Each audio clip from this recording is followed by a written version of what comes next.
Yep, gods and priests, I need you to head down towards the green container. You can come out with me. Just priests, priest assistants, and gods, please. The good thing about Australia is it's such a wonderful place to shoot. It's very comfortable. It's a beautiful city here in Sydney.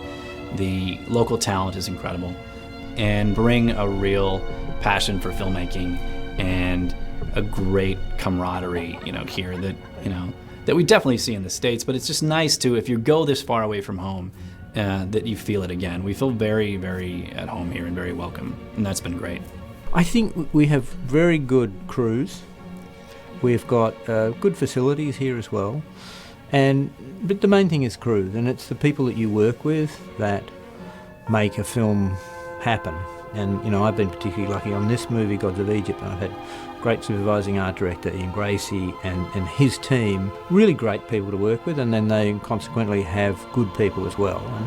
And you can't do a movie by yourself, and from the very top, from Alex down through us in like kind of a pyramid, all of those, we all feed off one another, and I think it's the personalities and the qualities of the technicians that make it a great place to make a movie. Yep. This film is beautifully designed. Owen Patterson and his crew have done just a brilliant, brilliant job in designing this world. And Pete Menzies Jr. has also done a brilliant job in photographing the actors and the environments. The way to shoot a film like this, because they have such large environments, is to shoot it with limited sets, because so many of the sets are built digitally. So what Owen and Ian Gracie did in the art department is build sets that were just big enough to, in front of camera, be able to be oriented and understand where we were, for the actors to have a place to be, for the director to understand how everything got put together, but not so big that they got in the way of all the digital work that happens outside of it. Honestly, it's just like doing a play. I mean, like, if you're doing a play, you're on a stage and you're talking about stuff that's actually not there. If you're doing a scene that's supposed to be at the lake, you're looking out in the audience and there's no lake there. Most of it is just us, pretending to see stuff that's not there. It's good for imagination. It's not like being in an independent movie, very realistic. No, everything's blue. Sometimes you talk to crosses, So it's a good exercise. It's different. I like it. Who is it? Behind the actors, behind those smaller sets, are either blue screens or green screens. I'm often asked, why do you pick green over blue? Well, the reason is because when you're actually putting an environment back there, whatever color that screen is, you take it away and you put your environment in. So if you're putting a green screen up, you have to take the green out. And this is a film that has a lot of gold in it. Gold has yellow in it, and there's a lot of yellow in green. So when you take the green out, you also take the yellow out. So that gold that looks so terrific in front of camera now becomes this weird ochre color and it just doesn't work. So we picked blue because there's no blue in gold, and it could maintain its fidelity. It could look just brilliantly gold after you took the blue out and put those great backgrounds in. And so that really was the driving force between that color and that choice. And it's very special material. It's not something you can go to a fabric store and get. It's very pure. And there's no, it's pure blue. There's no yellow, there's no other colors in it. It's not sort of blue. It's like real blue. So that's what costs the money. So we are in Centennial Park in Sydney. We still have the blue screens, as you can see. Blue screens, a lot of blue screens on this film. But it's nice for us to be a bit outside. My magnificent bloody hounds!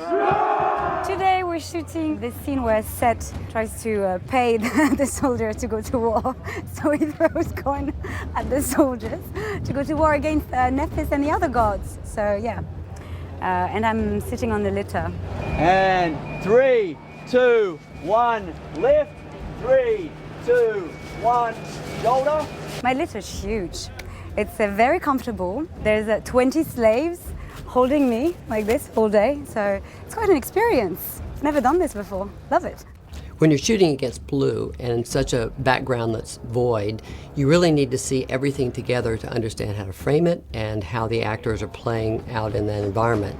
So one of the challenges of doing this kind of work is coming up with a technique to allow the director and actors and cinematographers, camera people, to see what it's going to look like, or approximate view of what the final imagery is going to look like with the environment behind as you're shooting. You see what you're working with in reality, and then you watch a playback and you can see it. They put the landscape in, obviously the quality isn't anywhere near what it will be in a year and a half. The whole film was pre-animated, so you could do a scene and then go and see the animated version of that scene instantly. The French special effects guys sit round the corner and they're actually rendering the scene as you go, so you can get half a mock-up. We went to a company called Solid Track out of Paris, and they have a system, it's a real-time tracker. So as the camera moves this way, it knows that that point that it was looking at over here has now moved over here. And when it moves over there, it tells the computer to take the 3D background that we created in Previs and incorporate that in with this movement and move it around appropriately, track the camera, and then we can mat those together so you can frame accordingly and you can look at it and you get a good sense of what it's going to be. And it's just an invaluable tool. It's the only way to do this kind of work because you really have to do it in a very particular way, and this was a great tool to have on set. Tell me, why'd your father choose you to be master builder rather than one of your brothers? I suppose because I proved to be the best, my lord. As I shall prove to be the best of my father. Probably the biggest challenge with the entire film is the fact that we've committed from day one to shooting this film in such a way where our God characters are going to be literally larger than life. They will be approximately 9 feet tall each, where our mortal characters will be their actual size. I think that was a really interesting contrast, and it created enormous physical challenges or practical challenges for the director and the director of photography and Eric, the visual effects, to actually be able to combine.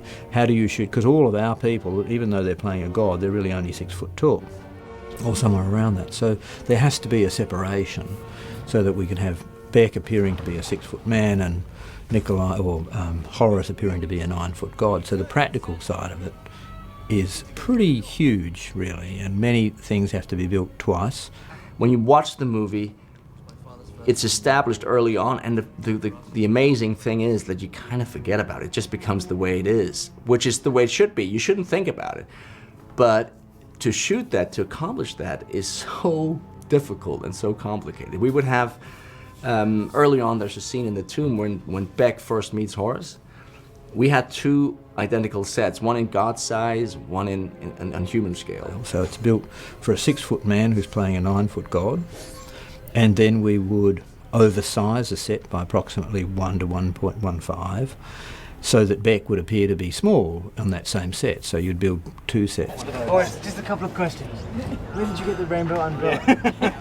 Why do you push me so hard as I'm trying to save you? In doing this, the most ideal way, just purely on a compositing level, would be to shoot them separately. You shoot one and then you shoot the other, which just doesn't work in terms of performance. You need to have them in the same room talking and interacting with each other. So we were shooting with the Dragon cameras, and the Dragons are 6K, so a huge amount of resolution. We're using these 70mm lenses with the Dragon, so we have this super duper crisp, high resolution image. So we can take a figure and then enlarge him or her, enlarge them to a pretty large degree and keep the fidelity. So we decided that we would do 2 cameras, 2 next to each other. So with one camera, you could shoot Beck. The other camera, you could shoot Nikolai. Both the same shot, and both of us in the frame. But you would only use a little bit of that frame, and you would only use that half of that frame. And in CGI, they would put them together. He should have taught you to get off your ass and get your own water. So we could have both of these figures in focus, and you could keep the scale. One of the things that really betrays trying to cheat a giant and a smaller person is that the foreground giant gets soft And when it's soft, it looks like it's small. So by having these two cameras, we're able to keep everybody in focus and keep the scale. So we use that throughout the movie. It's going to be really challenging for our visual effects team to go in and take those scenes and dial down Beck to his size and dial up Horace to his and put them in the same scene, acting together, fighting together, sometimes carrying each other. I can't withstand their venom, not as I am now. Then I guess we should run. Run? Mortals do it all the time. There's also a scene when we're running from these giant snakes, and I lift up Beck and I run with him. And we had these giant treadmills, and we were running and jumping. Treadmill. Doesn't seem like a particularly exciting thing, but it was quite useful for Alex to be able to use the treadmill to get a lot of walking and talking or running sequences without having to build massive sets, because a lot of that's being done in post anyway. Been able to get people running and jumping and doing all that action stuff without actually having to have travelling cameras and all that background for real.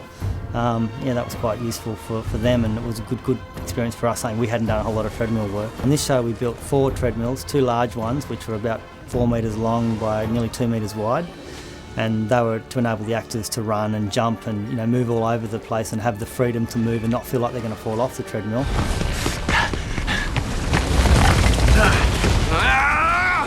I appreciate the fact that Alex pulled the crew together, great crew, and got them here to shoot in Australia, so thank you, Alex, for that. Hey Beautiful is at the end of this run.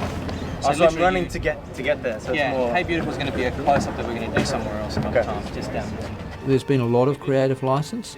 I think it's all worked, and it's Alex who leads us all where we're going to go and directs us, and he's come up with a really great script, I think, with the writers, and hopefully visually it will help to explain everything that's going on in the background.